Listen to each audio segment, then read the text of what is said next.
L'amour n'est pas un chantier. Reste jusqu'à la fin de cette histoire, elle pourrait bien t'aider à reconnaître ce qu'est le véritable amour. Sous le ciel rougeoyant de Mbanzaloba, la pluie s'était enfin arrêtée. La terre exhalait son odeur d'humus et d'herbes fraîches. Au bord du fleuve Nzadi, Léna contemplait le courant, comme si chaque vague lui rappelait un souvenir. Ses doigts effleuraient machinalement le bracelet que Samuel lui avait offert 3 ans plus tôt. Un bracelet tressé de fils de cuivre et de perles noires.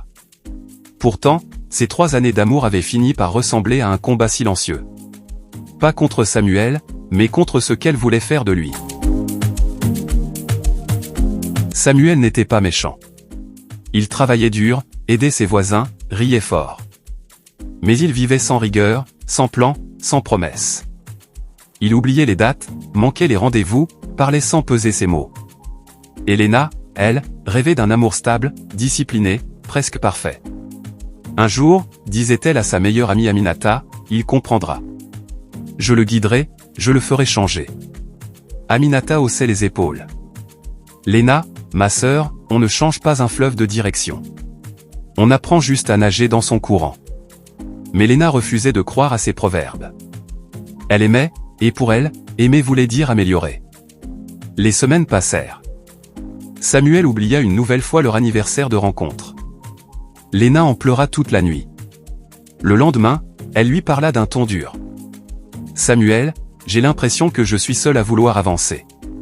Et avancer vers quoi, Léna? Vers quelque chose de plus vrai, de plus profond. Et si, pour toi, plus profond veut dire plus contrôlé? Il la regarda longuement, puis ajouta. Je ne veux pas être le projet de quelqu'un. Ces mots frappèrent Léna en plein cœur. Mais son orgueil, plus fort que sa douleur, murmura. Il comprendra plus tard, quand il aura perdu. Les jours suivants, le silence s'installa entre eux comme une troisième présence. Ils se parlaient moins, s'écoutaient à moitié. Samuel rentrait tard, et Léna comptait les heures en espérant qu'il change d'attitude. Mais rien. Un soir, il entra, les vêtements encore trempés de pluie. Léna, épuisée, lança d'une voix tremblante. « Tu n'as même pas remarqué que j'ai coupé mes cheveux ?»« Si, murmura-t-il. Mais j'avais la tête ailleurs. »« Toujours ailleurs. »« Tu n'es jamais vraiment là, Samuel. »« Peut-être parce que je ne reconnais plus la maison. Elle ressemble à une salle d'examen où je rate toujours quelque chose. » Léna baissa les yeux. Leurs silences dirent plus que leurs mots. Quelques semaines plus tard, Samuel partit quelques jours pour aider son cousin à Boma. Mais il ne revint pas. Il ne la prévint pas non plus. Il laissa seulement un mot. « Ne m'attends pas, Léna. J'ai besoin d'être moi quelque part ailleurs. » Le monde de Léna s'effondra. Elle relut la lettre des dizaines de fois, espérant y trouver un indice caché, une promesse déguisée. Mais les mots étaient clairs, nets, sans haine. Elle pleura des jours, des nuits, des semaines. Elle ne comprenait pas, comment un homme qu'elle voulait améliorer pouvait-il fuir cet amour sincère? Un matin, fatiguée de ses larmes, Léna se rendit au marché pour retrouver Mama Thérèse, une vieille femme connue pour ses proverbes qui guérissent. La vendeuse de poissons la reconnut aussitôt.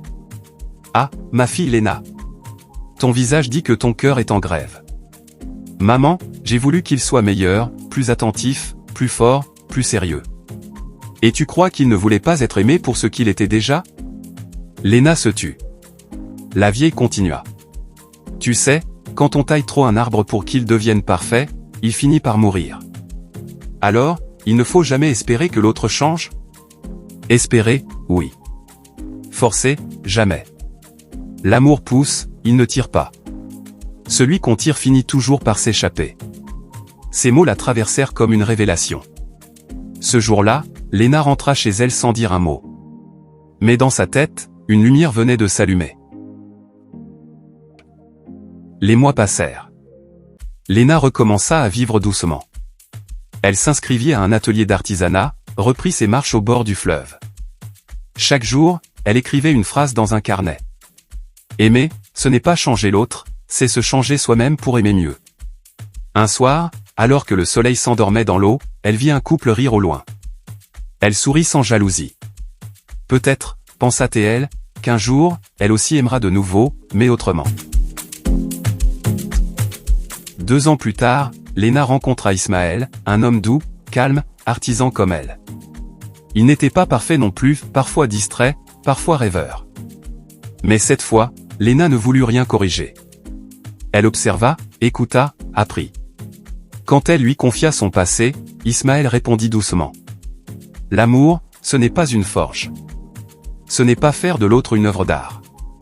Alors c'est quoi, selon toi? C'est se reconnaître dans ses fissures, pas les effacer. Léna sentit ses yeux se mouiller. Elle comprit enfin.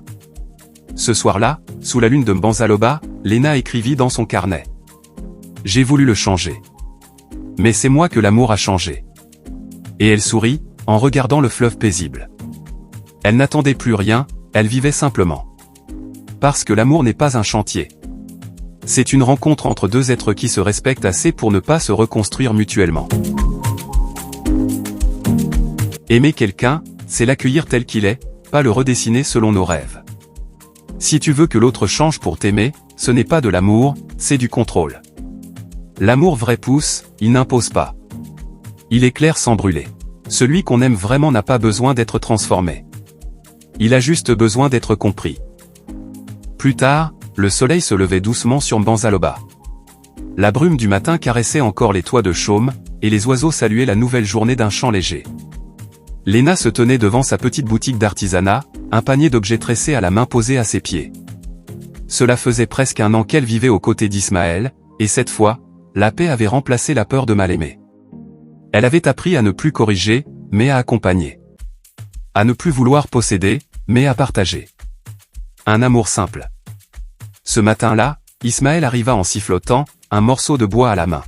« Léna, regarde, dit-il, j'ai sculpté ce petit oiseau.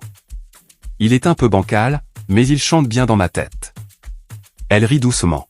« C'est ça que j'aime chez toi, Ismaël. Tu fais tout avec ton cœur. Et toi, tu fais tout avec ton âme. » Ils échangèrent un regard tendre. Pas de promesses grandioses, pas de discours enflammés, juste la tendresse des gestes simples. Pour la première fois, Léna n'avait plus peur qu'on ne réponde pas à ses attentes. Parce qu'elle n'en exigeait plus. Mais un soir, alors que la saison sèche commençait à s'annoncer, un événement vint troubler cette sérénité. Une silhouette se présenta devant la boutique, Samuel. Ses traits avaient changé plus maigres, plus marqués. Son regard, autrefois vif, portait une fatigue que Léna ne lui connaissait pas. « Léna, murmura-t-il. » Le cœur de la jeune femme se serra. « Samuel ? Qu'est-ce que tu fais ici ? » « Je revenais de Boma. J'ai appris que tu avais ouvert ton atelier ici.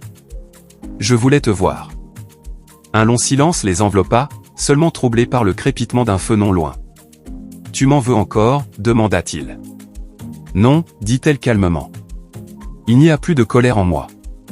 J'ai compris bien trop tard ce que j'ai perdu. » Il la regarda dans les yeux, comme pour y retrouver le passé. Mais ce qu'il vit, ce fut une femme nouvelle apaisée, ancrée, libre. Léna posa une main sur son épaule. « Samuel, tu n'as rien perdu. Tu m'as aidé à me trouver. Et pour ça, je te remercie. » Samuel hocha la tête, le regard humide. « Alors, tu es heureuse ? » ?»« Oui. Mais différemment. L'amour ne me fait plus mal, il me grandit. » Ces mots achevèrent quelque chose entre eux. Pas une rupture, une libération. Le choix du cœur. Le lendemain, Léna raconta tout à Ismaël. Il l'écouta en silence, le regard doux. « Tu n'as pas besoin de me justifier, Léna, dit-il. Le passé fait partie de toi. Ce que j'aime, c'est la femme que tu es devenue grâce à lui. » Léna sentit une chaleur lui envahir le cœur. « Tu n'as pas peur que je t'abandonne, un jour ? » Non. Parce que l'amour n'enferme pas, il laisse respirer. Il lui prit la main. Et ce geste simple scella une promesse, celle d'un amour où chacun reste soi-même. Quelques semaines plus tard, au marché, Léna retrouva Mama Thérèse. La vieille femme la salua avec un sourire. « Ah, ma fille. Tes yeux brillent enfin sans larmes. »« Oui, maman. J'ai appris qu'on ne change pas les gens, on change seulement la manière de les aimer. » Mama Thérèse hocha la tête. C'est la plus belle maturité, ma fille. L'amour n'est pas un marteau.